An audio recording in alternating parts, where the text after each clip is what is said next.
When you're ready to utilize your table and seat management on Event.Gives, you'll first navigate here to your Tickets tab. From here, you'll note that we have this Manage Seating application here, so we will go ahead and click that and follow it to our venue designer. So here we have two tabs at the top. We have our Edit Venue and our Assign Seats. In this video, we'll cover all the aspects of how to create your venue for your next event.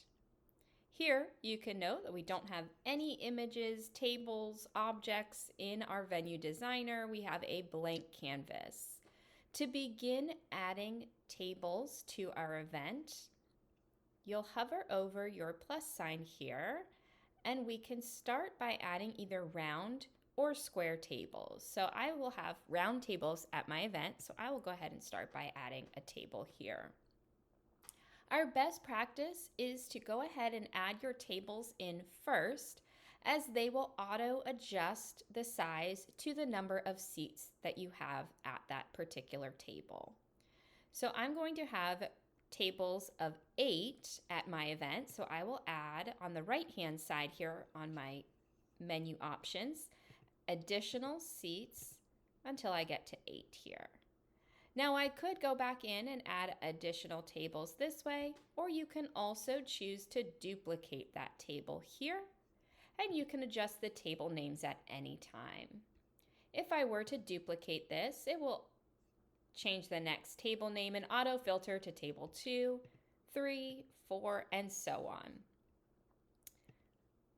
It's very easy to drag and drop your tables in order to shift their location within the room. So let's say we have our tables here, and then I will go ahead and maybe add in some smaller tables here. Maybe I have a couple of tables of 4 in between here. So we will go ahead and add that.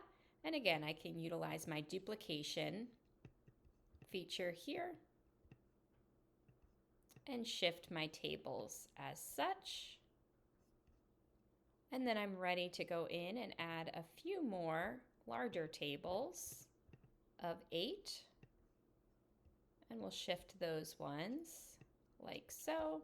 Again, I will duplicate those a few times here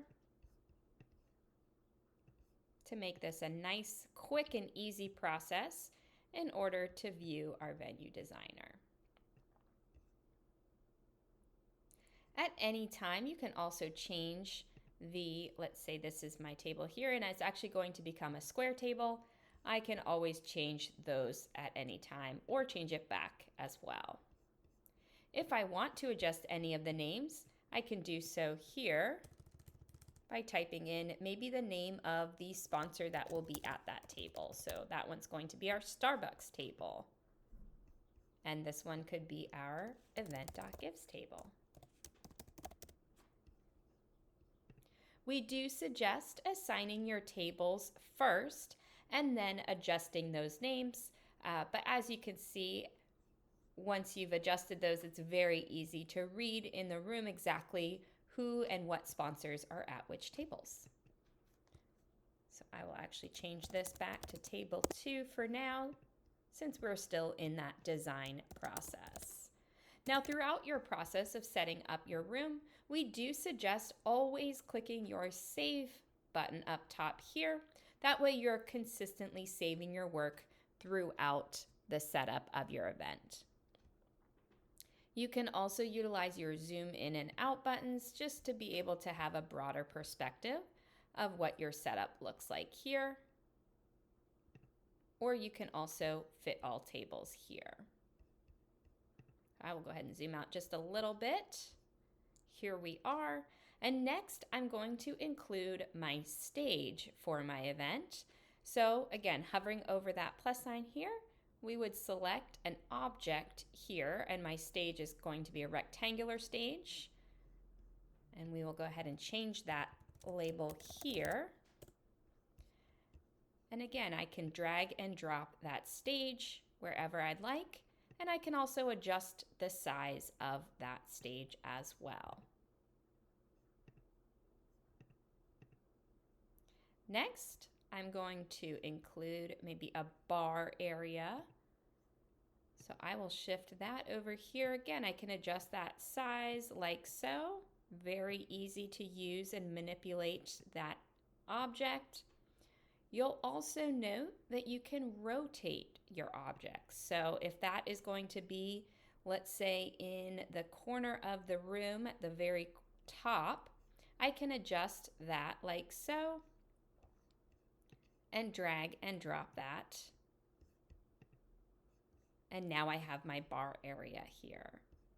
I could also decide to add in, maybe I have a small AV table or setup, and I want to display that in my setup as well. Again, we can adjust that size here and very easily drag and drop that. You can see how easy it is to create a larger size room like so. And now we have our AV table. We could also even include maybe the doors where the people will be entering. Again, this is all in order to create and understand the flow for your room and your layout here. So this will be door. And again, I'm going to adjust the size of those doors. Maybe they're double doors here. And we have 2 of those, so I will duplicate that. Maybe I have another set of doors here. And maybe we have another set of doors on the side here, so I can duplicate that again. And utilizing my rotation here, I'll go ahead and rotate that.